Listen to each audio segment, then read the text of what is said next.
un ex policía que traficaba cocaína para los carteles mexicanos, un sicario de confianza que lo traicionó desde adentro y una guerra criminal que convirtió a Ecuador en el país más peligroso de su historia. Todo empezó con un solo disparo en una cafetería de centro comercial. Lo que vas a ver hoy no es un rumor, no es una hipótesis. Es el expediente completo de cómo un hombre destruyó un país y cómo ese país lo destruyó a él.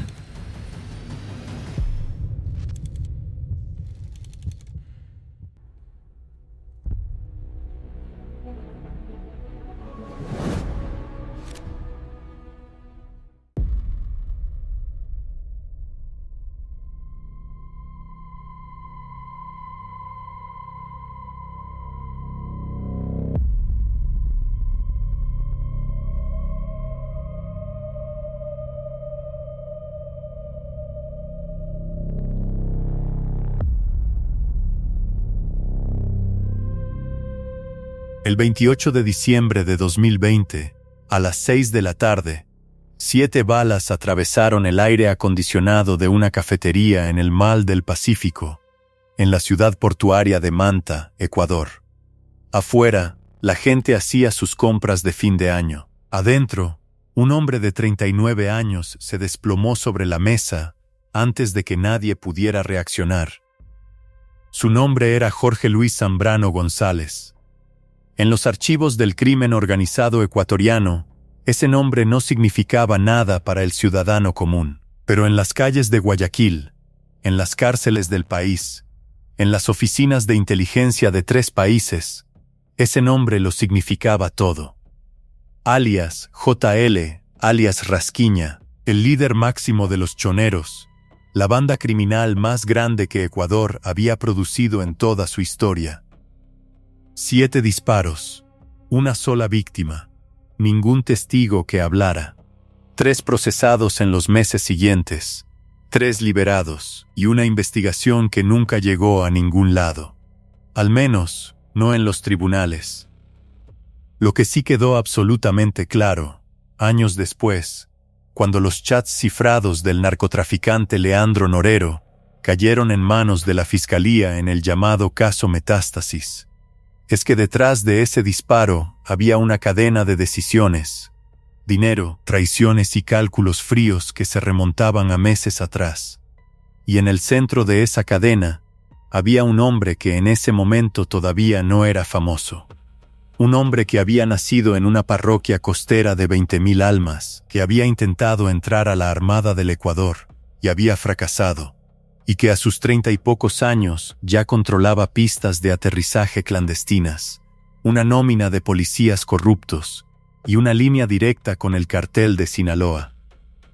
Su nombre era Carlos Omar Cada Asensio, y el asesinato de Rasquiña fue apenas el primer acto de una tragedia que estaba por devorar a Ecuador entero. Cuando Rasquiña cayó muerto en esa cafetería, la estructura que había mantenido a raya la guerra entre bandas durante años se evaporó en segundos. Los lobos, los tiguerones, los águilas, los fatales, los chone killers, cada uno de ellos con sus propias armas, sus propios territorios, sus propios aliados mexicanos, dejaron de tener un árbitro en común. Lo que vino después no fue simplemente violencia. Fue una reconfiguración total del mapa criminal de un país que no estaba preparado para recibirla. En menos de 3 años, Ecuador pasó de ser un país de tránsito tranquilo a convertirse en uno de los territorios más peligrosos del hemisferio occidental.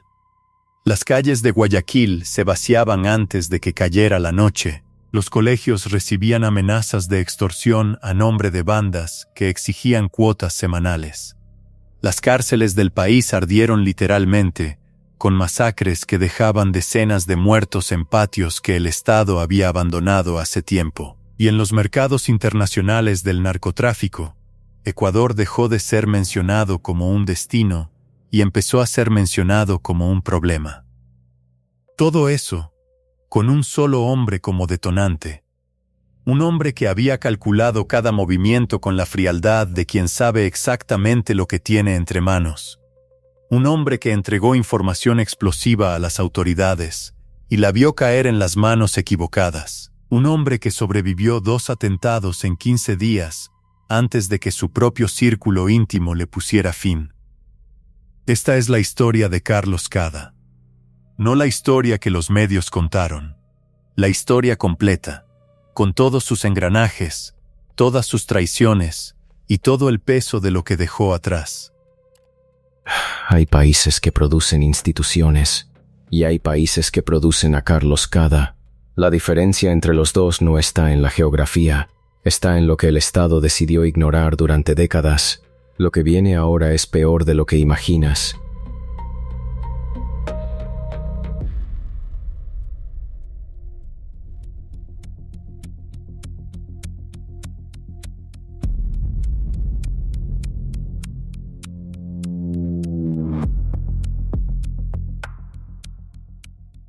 Antes de que fuera el hombre que cambió Ecuador, fue un pescador sin barco en una costa que nadie miraba, y eso resulta ser la parte más peligrosa de toda la historia. Quédate, porque lo que te vamos a contar sobre cómo nació este monstruo explica cada cuerpo que apareció después.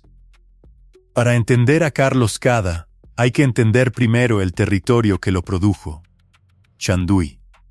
Una parroquia rural de aproximadamente 20.000 personas en la costa sur de Ecuador, hoy parte de la provincia de Santa Elena, un lugar donde el Océano Pacífico llega con fuerza y el Estado ecuatoriano llega con debilidad. Comunidades de pescadores y agricultores, pistas de tierra que conectan recintos remotos, playas abiertas al viento y a quien sepa leerlas. Para quien conoce el negocio del narcotráfico, esa geografía no es un paisaje, es una infraestructura, pistas rurales de 800, 900 metros de largo, con visibilidad suficiente para ver acercarse luces desde lejos, alejadas de carreteras principales, conectadas por caminos de tierra que se borran con la primera lluvia. En el lenguaje del narco, eso no es un problema logístico, es una solución. Fue aquí donde nació Carlos Omar Cada Asensio en 1988. Creció en una familia trabajadora de esa costa olvidada. Desde joven mostró una inteligencia práctica, una facilidad de palabra y una ambición que el mundo de la pesca y la agricultura simplemente no podía satisfacer. Ese tipo de combinación, en ese tipo de territorio, no tiene muchas salidas disponibles. Cada lo intentó por la vía formal. Intentó ingresar a la Armada del Ecuador. No lo logró. Fue expulsado de la institución por indisciplina antes de terminar el proceso. El mismo Estado que años después no pudo atraparlo a tiempo, fue también el primero en cerrarse ante él. Antes de los 25 años, Cada ya se movía en los círculos del microtráfico. Vendía gramos de droga en las calles, el escalón más bajo y más peligroso del negocio, donde los márgenes son mínimos y los riesgos son máximos. Pero Cada era un observador, alguien que no veía el presente sino la estructura. ¿Quién mandaba a quién? ¿Quién resolvía los problemas que otros no podían resolver? ¿Y qué había exactamente más arriba? Los registros del año 2017 documentan una denuncia de extorsión, cuyo origen, según las fechas, se remonta al año 2013. Una mujer de 55 años recibió una llamada de alguien que se identificó como un mayor de la policía. Le ofrecía borrar una deuda bancaria a cambio de dinero. Carlos Cada era el hombre que iba a recoger el efectivo en persona. Durante años, la extorsión continuó. La víctima entregó cerca de $15,000 antes de atreverse a denunciar. El caso llegó a un juez. El juez determinó que no había pruebas suficientes para condenar. Cada quedó libre, y la impunidad, en el mundo criminal, no es un accidente, es el primer escalón del ascenso. Fue en ese periodo, moviéndose entre el microtráfico costero y los esquemas de extorsión telefónica, cuando Carlos Cada entró en el radio de acción de Wilder Emilio Sánchez Farfán, conocido en los archivos del crimen organizado como Gato Farfán, el hombre más importante del narcotráfico ecuatoriano de su generación. Para el año 2010, Gato Farfán ya había instalado 5 laboratorios de procesamiento de cocaína dentro del territorio ecuatoriano. Era el eslabón de conexión entre los productores colombianos y los distribuidores mexicanos. Operaba con la precisión de una empresa transnacional y la brutalidad de quien sabe exactamente cuánto vale cada gramo que mueve.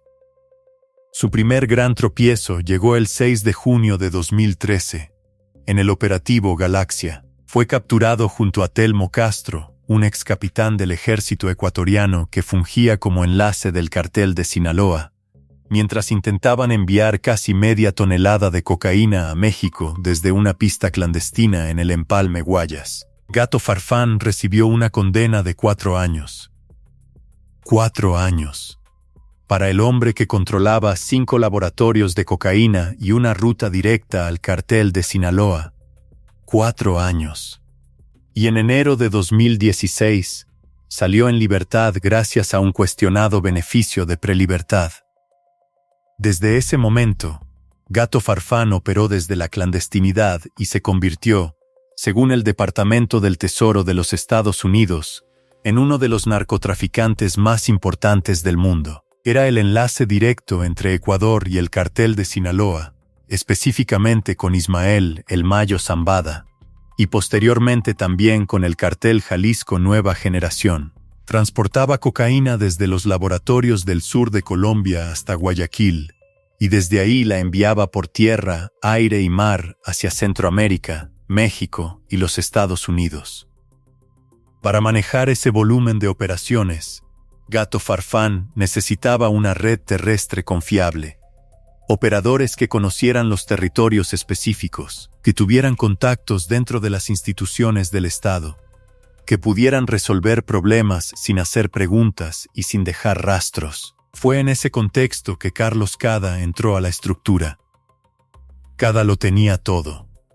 Conocimiento profundo de la costa de Santa Elena, una red de contactos dentro de la Policía Nacional y una demostrada capacidad para manejar extorsiones, logística y presión sin perder la cabeza. Su geografía natal, Chandú y sus alrededores, con sus pistas rurales y sus costas abiertas, era exactamente el territorio que Gato Farfán necesitaba para el negocio aéreo.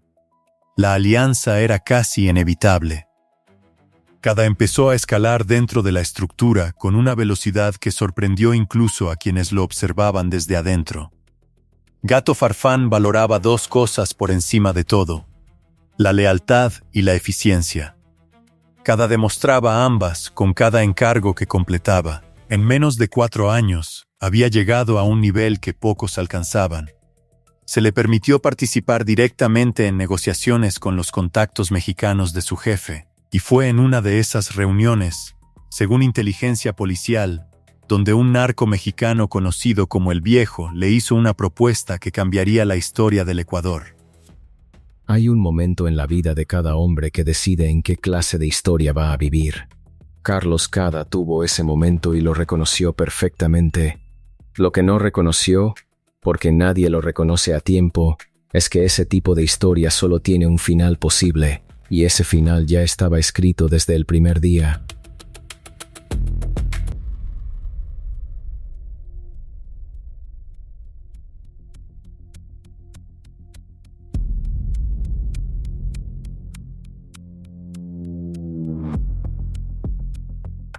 En 7 balas disparadas en una cafetería de centro comercial, Carlos Cada no solo mató a un hombre, mató el único equilibrio que le quedaba al crimen organizado ecuatoriano. Quédate, porque lo que te vamos a mostrar sobre cómo construyó ese poder es más meticuloso, más frío y más brutal de lo que cualquier serie de televisión se atrevería a mostrar. El negocio de Carlos Cada en la provincia de Santa Elena tenía una elegancia mecánica que solo se aprecia cuando se ven todas las piezas juntas. En la superficie, era un hombre rico de la costa, con vehículos de alta gama, propiedades en zonas exclusivas y una red de negocios legales que nadie cuestionaba demasiado. Por debajo, era la pieza logística más importante de la ruta aérea de Gato Farfán en la costa sur del país. Las pistas de aterrizaje clandestinas que cada controlaba en los terrenos de Chandú y Salinas, tenían entre 800 y 900 metros de longitud, suficiente para que una avioneta de carga media pudiera aterrizar y despegar sin problemas. El flujo era bidireccional y perfectamente calibrado. Las aeronaves llegaban desde México, cargadas con armas, municiones y dinero en efectivo. Se descargaban en silencio, en la oscuridad, mientras hombres de confianza de cada controlaban los accesos y despegaban de regreso cargadas con cocaína procesada. Para lavar el dinero que generaba ese tráfico, cada empleaba métodos que funcionan precisamente porque son ordinarios. Patios de compra y venta de vehículos usados, donde el efectivo del narco se convierte en transacciones comerciales documentadas. Registro de propiedades a nombre de terceros, testaferros de su confianza que firmaban papeles y guardaban silencio. Y la ostentación calculada, el método más antiguo y más efectivo del lavado de activos de bajo perfil. Gastar el dinero a plena vista y apostar a que nadie haga demasiadas preguntas. Se movilizaba en vehículos de alta gama, algunos blindados. Tenía propiedades en Chanduí, en San Borondón y en otras zonas exclusivas de la costa. Un departamento en la urbanización Tenis Club de San Borondón, uno de los sectores residenciales más exclusivos de la región, que usaba como refugio y punto de operaciones cuando necesitaba estar lejos de Chanduí. El contraste entre el barrio de pescadores donde nació y las urbanizaciones cerradas donde operaba era el mapa visual de hasta dónde había llegado. Pero el poder de cada no descansaba solo en dinero y propiedades. Descansaba en información. A lo largo de años dentro del negocio, cada había construido meticulosamente una red de contactos dentro de la Policía Nacional que operaba en varios niveles simultáneos. Policías de bajo rango que avisaban de controles de ruta. Policías de mediano rango que capturaban cargamentos de la competencia y los entregaban a la estructura de Gato Farfán. Policías de alto rango que garantizaban que ciertas investigaciones no llegaran a ningún lado. No era corrupción episódica. No era el policía que acepta un billete para mirar para otro lado. Era una nómina, un sistema de pagos regulares, jerarquizado, con nombres, rangos, funciones específicas asignadas a cada uno, y respaldo fotográfico y en video que documentaba a uniformados en servicio activo junto a cargamentos de droga. Cada no solo pagaba a la policía, tenía pruebas de que la policía trabajaba para él. En su comunidad de origen, cada reproducía el patrón del capo que construye poder social pagando lo que el Estado nunca pagó. Financiaba fiestas en Chanduí, repartía dinero entre su gente con una generosidad que el municipio nunca había demostrado. En una población que nunca había recibido nada del Estado excepto abandono, ver a uno de los suyos convertido en un hombre poderoso tenía un peso simbólico que ningún político local podía competir. En su vida personal, se había casado con Alison Naomi Arana Villón, una mujer joven de la misma zona. Tenían 2 hijos, pero cada era un hombre que no dejaba ningún flanco sin vigilar. Desconfiaba de todos, incluyendo de su propia esposa. El negocio del narcotráfico no perdona errores, y cada lo sabía con una certeza que se había vuelto parte de su manera de ver el mundo. Dentro de su círculo de máxima confianza, solo había 2 nombres. Víctor Arturo, su chofer, conocido simplemente como Arturo, un hombre que, además de conducir, conocía los movimientos, los escondites, las caletas y las rutas de cada, con una precisión que lo hacía indispensable e inevitablemente peligroso, y Leonardo Ramírez, su jefe de seguridad, a quien cada conocía desde adolescente, a quien había criado y formado dentro del mundo criminal desde que era casi un niño, a quien llamaba Blanquito con la familiaridad de un hermano mayor. Fue en ese pico de poder, con su red logística funcionando, sus pistas activas, su nómina policial pagada y su posición dentro de la estructura de Gato Farfán consolidada, cuando Carlos Cada tomó la decisión que lo convertiría de operador exitoso a actor histórico. La decisión de matar a Rasquiña. Jorge Luis Zambrano González, alias Rasquiña, era el arquitecto de la paz armada que había definido el crimen organizado ecuatoriano en los años previos. Como líder máximo de los choneros, había construido una estructura que absorbía decenas de bandas menores bajo una sola autoridad. Su poder se sostenía en la misma fórmula que siempre funciona en el crimen organizado: un árbitro que puede resolver disputas con suficiente fuerza para que nadie prefiera la guerra. La alianza entre Rasquiña y Gato Farfán había sido estratégicamente brillante para ambos.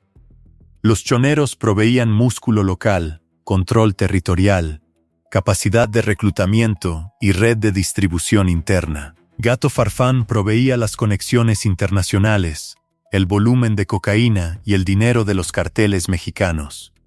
Una simbiosis perfecta que funcionó mientras ambos respetaron los términos. Pero los términos cambiaron. Los carteles mexicanos, específicamente el Jalisco Nueva Generación, tenían una agenda de expansión directa en Ecuador que no cabía dentro de la estructura que Rasquiña controlaba. Y según la reconstrucción que haría el caso Metástasis años después, el asesinato de Rasquiña habría sido una venganza de los mexicanos por la muerte de su enlace Jaime Mallorca, ocurrida días antes en la cárcel de La Tacunga. Cada fue la pieza fundamental para ejecutar ese golpe. El hombre con los contactos, la logística y el conocimiento operativo necesarios. El 28 de diciembre de 2020, 7 disparos en una cafetería de Manta. Una víctima. El equilibrio del crimen organizado ecuatoriano, destruido en segundos. Y Carlos Cada, en el corazón de todo. Con Rasquiña muerto, los Tiguerones, la banda que Cada financiaba directamente, emergieron como uno de los actores principales del nuevo mapa criminal. Junto con los Lobos, conformaban el llamado Cartel Nueva Generación Ecuador. Bajo el paraguas operativo de Gato Farfán, Cada ya no era un operador regional. Era un financista principal de una de las estructuras criminales más poderosas del país. El precio de esa posición, sin embargo, no tardó en presentarse. En 2022, algo salió terriblemente mal. Una avioneta cargada no llegó a su destino. Un cargamento valorado en aproximadamente $12 millones desapareció en algún punto de la ruta. $12 millones que Cada debía al sistema. Una deuda que, en el mundo donde Cada operaba, no se paga en cuotas. Entiende una cosa sobre los imperios del narco. No se caen porque llegue la ley, se caen porque la estructura que los sostiene empieza a devorarlos desde adentro. Cada construyó algo enorme y lo llenó de hombres que sabían demasiado. Y en ese tipo de negocio, saber demasiado no es un activo, es una sentencia de muerte esperando fecha.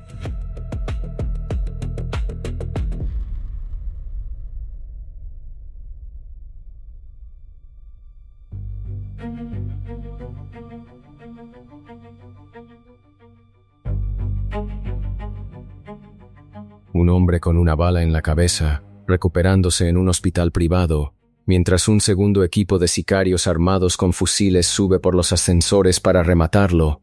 Eso no es una película. Eso fue Guayaquil, en enero de 2023. Quédate, porque lo que te vamos a contar sobre por qué Carlos Cada sobrevivió 2 atentados en 15 días y por qué eso no significó absolutamente nada, es la parte de la historia que nadie ha contado completa. La deuda de los $12 millones por el cargamento perdido puso a Carlos Cada en una posición que muy pocos hombres en su mundo sobreviven. Presionado desde arriba por los carteles mexicanos que esperaban respuesta, consciente de que su posición dentro de la estructura de Gato Farfán se había vuelto frágil, Cada hizo lo que hacen los hombres inteligentes cuando sienten que el suelo se mueve bajo sus pies. Buscó otro piso donde pararse. La información que Cada tenía acumulada era, en términos objetivos, devastadora. Años dentro del negocio le habían dado acceso a algo que ningún investigador independiente podía conseguir: la nómina completa de policías corruptos que trabajaban para su red y para la red de Gato Farfán. No rumores, no versiones, nombres, rangos, funciones específicas y respaldo fotográfico y audiovisual que mostraba a uniformados en servicio activo junto a cargamentos de droga. El tipo de evidencia que puede hacer caer a decenas de personas simultáneamente. Cada entregó esa lista. La llevó directamente al mando policial del gobierno del presidente Lasso, en una reunión que habría involucrado al comandante general Fausto Salinas y al entonces general Pablo Ramírez, quien dirigía el Servicio Nacional de Atención Integral a Personas Adultas Privadas de la Libertad y la Dirección Antinarcóticos. Y aquí es donde la historia se vuelve algo que ningún guionista se atrevería a escribir por miedo a que no le creyeran. Pablo Ramírez, el hombre a quien Cada entregó su lista de policías corruptos, el funcionario de alto rango que recibió la información más sensible que un informante podía ofrecer, resultó ser él mismo parte de la misma red de corrupción que Cada estaba intentando destruir.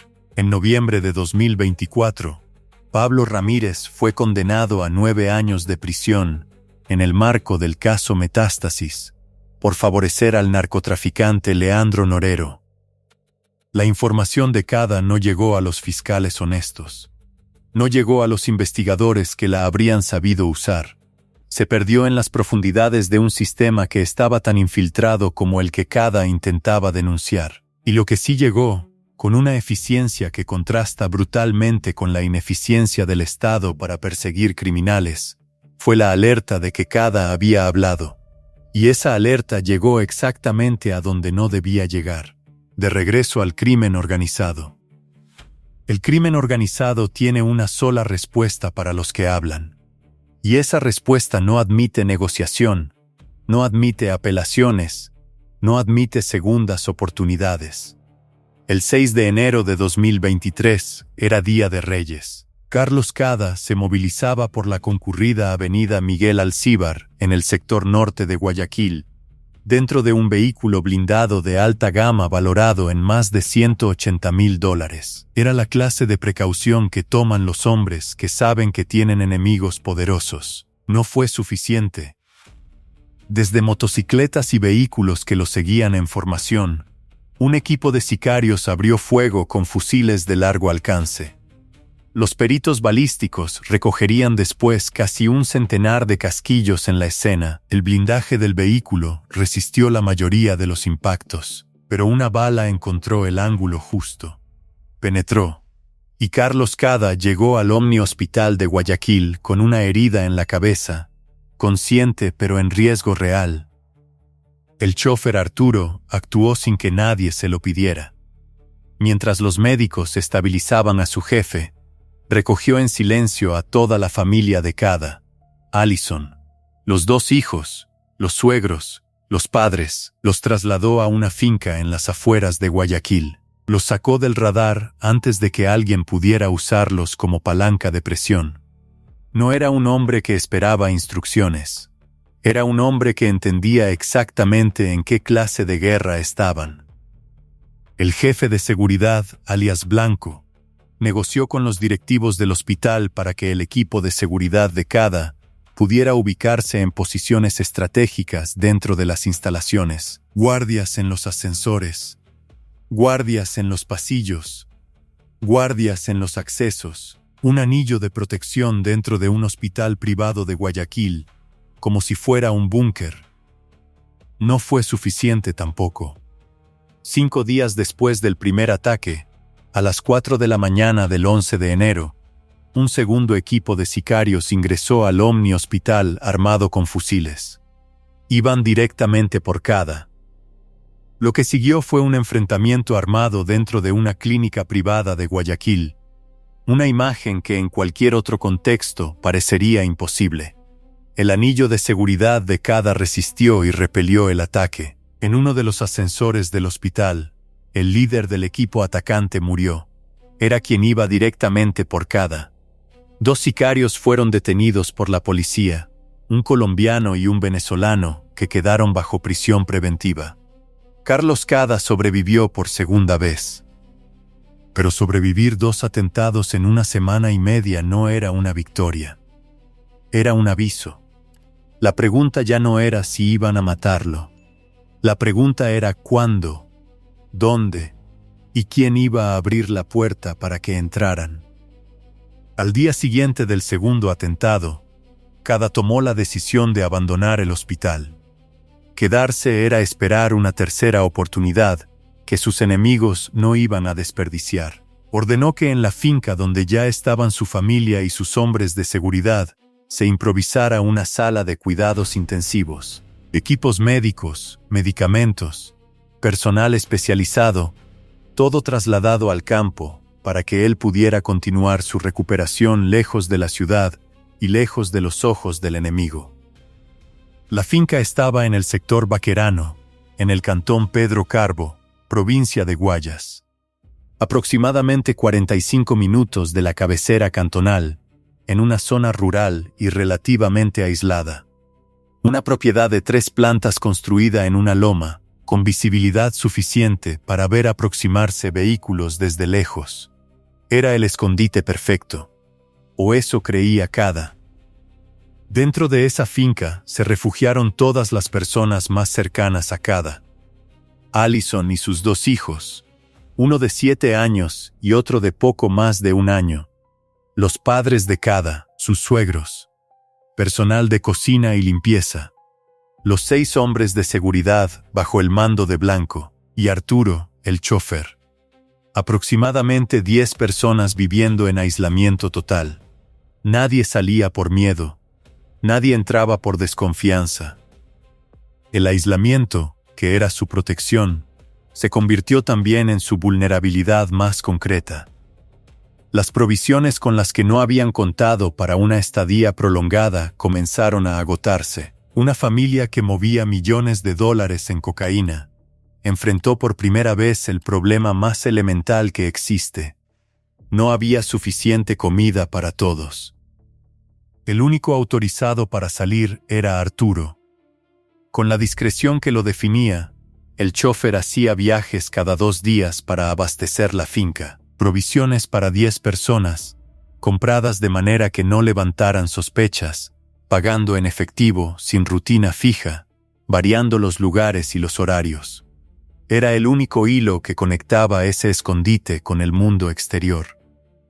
Y mientras todo eso ocurría, Carlos Cada, inmovilizado por sus heridas y consumido por la ira, pensaba en todos a su alrededor con una paranoia creciente que solo los heridos saben producir. Desconfiaba de Arturo, el único que conocía las caletas del dinero. Desconfiaba de Allison, su esposa, a quien en un momento de paranoia anterior había amenazado con dañar a su propia familia. Desconfiaba de Gato Farfán, a quien no podía contactar sin revelar su ubicación.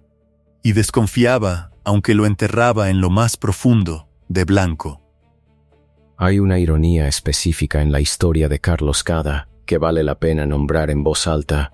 El hombre que construyó una red de traición institucional murió exactamente de lo que sembró. Alguien que conocía sus secretos, sus rutas, sus caletas y sus miedos, decidió que valía más vivo el dinero que la lealtad. Y ese alguien ya estaba dentro de la finca.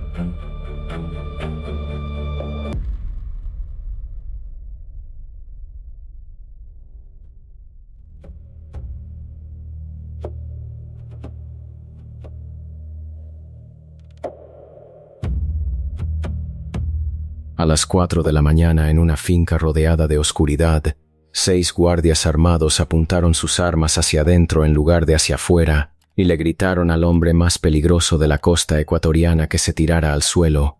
Eso no fue un operativo policial, eso fue la traición más calculada y más perfecta que el crimen organizado ecuatoriano haya ejecutado en años. Quédate hasta el final, porque lo que te vamos a mostrar sobre quién abrió esa puerta y quién lo vio todo desde un cuarto cerrado, es lo que hace que esta historia sea imposible de olvidar. La noche del sábado 21 de enero de 2023 era oscura en Pedro Carbo. 15 días habían pasado desde el primer atentado. 10 días desde el segundo. Carlos Cada se recuperaba en la finca del sector Baquerano, con sus heridas, su ira y su paranoia como únicos compañeros constantes. Desde la posición elevada de la loma, a la distancia, los hombres de guardia vieron luces de vehículos aproximándose por el camino de tierra. Era tarde. Nadie esperaba visitas. Los 6 hombres de seguridad tomaron posiciones con sus armas. Se prepararon para lo que parecía, una vez más, un ataque. Entonces, de uno de los vehículos descendió una figura conocida. Leonardo Ramírez, alias Blanco, el jefe de seguridad, el hombre que Cada había criado desde adolescente, al que había dado su primer trabajo, su primera arma, su primera responsabilidad dentro del negocio. El hombre que Cada llamaba Blanquito con la confianza de un hermano. Alzó la mano para que no dispararan. Y en ese instante, los 6 guardias bajaron sus armas, se dieron vuelta, apuntaron hacia dentro de la finca y gritaron al unísono: ¡al suelo!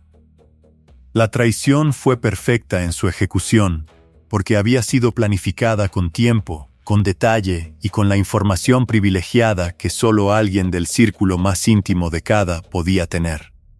Blanco conocía la distribución exacta de la finca. Sabía quién dormía en qué cuarto, sabía dónde estaban las salidas y los puntos ciegos. Sabía cómo moverse dentro de ese espacio sin desperdiciar un segundo. Porque él mismo había elegido esa finca. Él mismo había colocado a esos hombres de guardia. Él había diseñado el anillo de seguridad que ahora se convertía en el mecanismo de la ejecución. Los familiares, los abuelos, los suegros, el personal de cocina, todos fueron encerrados en un cuarto, incluidos los 2 hijos de Cada, el niño de 7 años y el bebé de poco más de 1 año. 2 sicarios se quedaron vigilando la puerta de ese cuarto desde afuera. Otros 2 aseguraron el perímetro exterior de la finca, y los últimos 2 siguieron a Blanco directamente al dormitorio donde Carlos Cada se recuperaba de sus heridas. Lo que ocurrió a continuación quedó registrado en el parte policial que las autoridades levantaron al amanecer, cuando los familiares aterrados por fin se atrevieron a salir del cuarto donde habían pasado las horas más largas de sus vidas. Desde adentro del cuarto, mientras estaban encerrados, habían escuchado la brutalidad de lo que ocurría en la habitación contigua.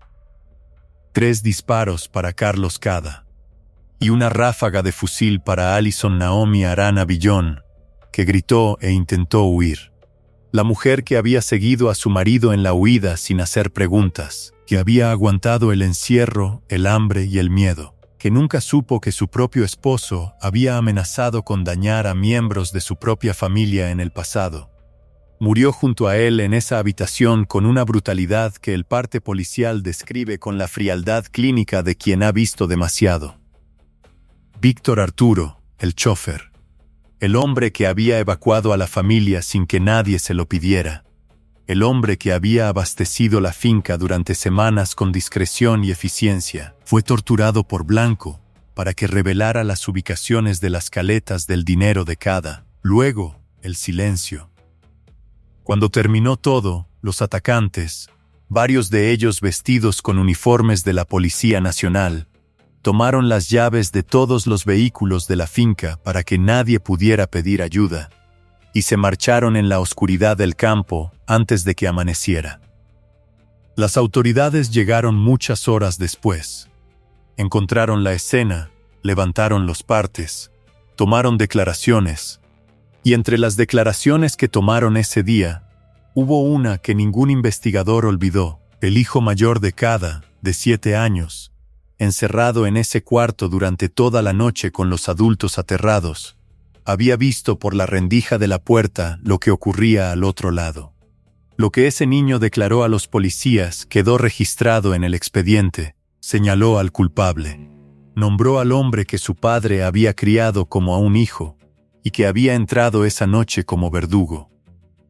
El eco del asesinato de Carlos Cada se extendió mucho más allá de la finca en Pedro Carbo. La información que él había intentado usar para salvar su vida, esa lista de policías corruptos con nombres, rangos y evidencias fotográficas, se convirtió retrospectivamente en una de las piezas más importantes del caso Metástasis. Cuando los chats del narcotraficante Leandro Norero fueron descifrados e investigados, confirmaron lo que Cada había intentado denunciar: una red de corrupción policial que llegaba hasta los escalones más altos de la institución.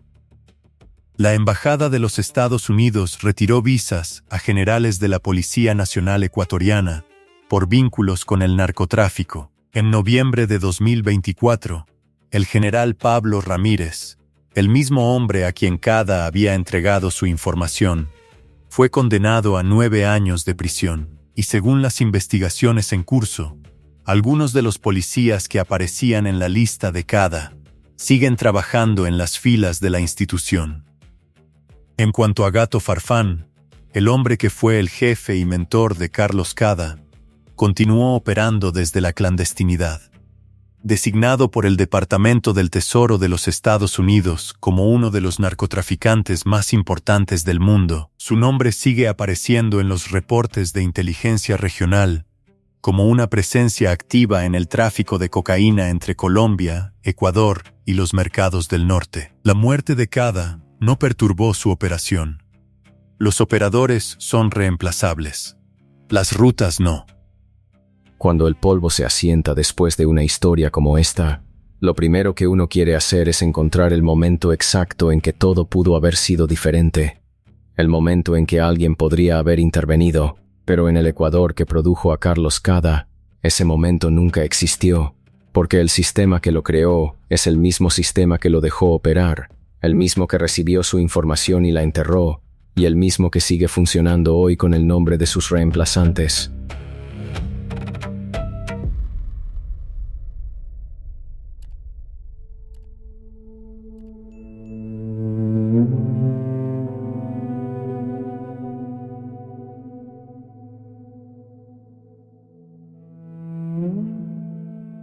Un niño de 7 años declaró ante la policía el nombre del hombre que mató a sus padres. Y ese hombre, el producto más acabado del sistema que Carlos Cada construyó, sigue siendo la coda más oscura de toda esta historia. Quédate, porque lo que te vamos a decir ahora sobre lo que esta historia dejó atrás, no te lo va a contar ningún canal de noticias de Ecuador. Carlos Cada murió el 21 de enero de 2023 con 34 años. Menos de un mes después de haber sobrevivido el atentado más espectacular que Guayaquil había visto en años. Lo mató el hombre en quien más confiaba, en la finca que él mismo eligió como su refugio. En la misma semana en que planeaba activar el resto de su información contra el sistema corrupto que lo había absorbido y luego intentado eliminar. No hay una moraleja limpia en esta historia. No hay un Estado que llegó a tiempo y salvó el día. No hay un agente honesto que conectó los puntos y detuvo la tragedia antes de que ocurriera. Lo que hay es una cadena de decisiones tomadas por personas que entendían perfectamente lo que hacían y que calcularon que las consecuencias las pagarían otros. Cada calculó que entregar su lista de policías corruptos era su póliza de seguro.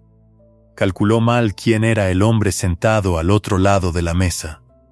Pablo Ramírez calculó que podía recibir esa información y controlarla para proteger la red de la que era parte. Calculó que Cada no lo sabía.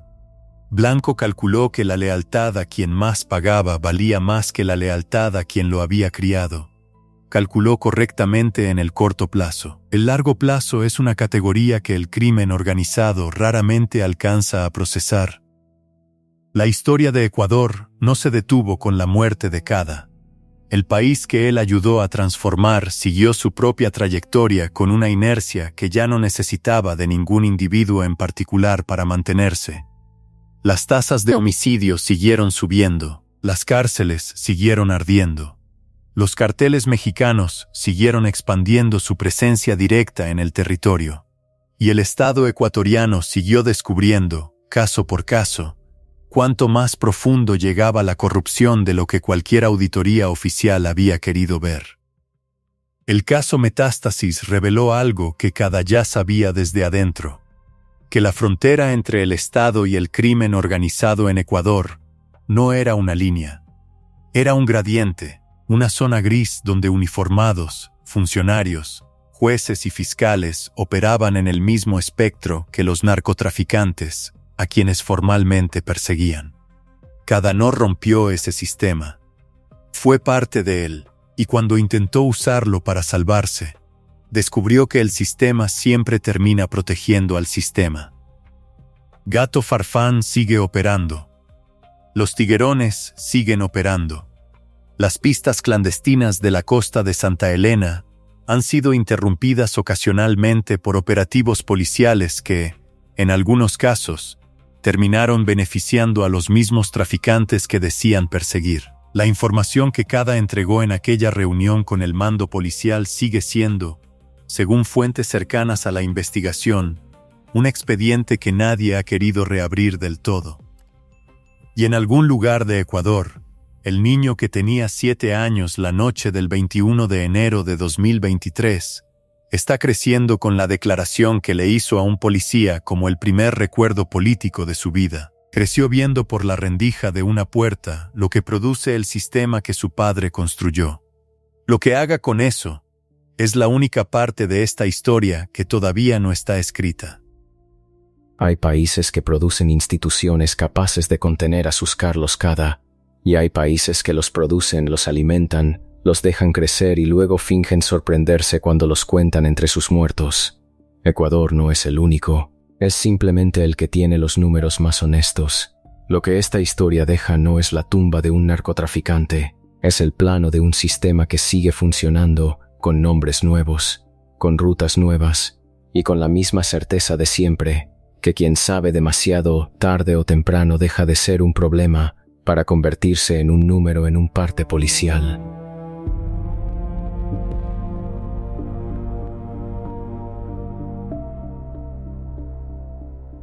Desclasificar este nivel de información lleva semanas de investigación, de análisis y de cruzar fuentes que nadie conecta en un solo lugar. Si quieres seguir bajando a los sótanos de la historia criminal latinoamericana, suscríbete y activa la campana. Deja en los comentarios qué otro expediente debemos abrir. Este caso se cierra, pero el archivo es infinito.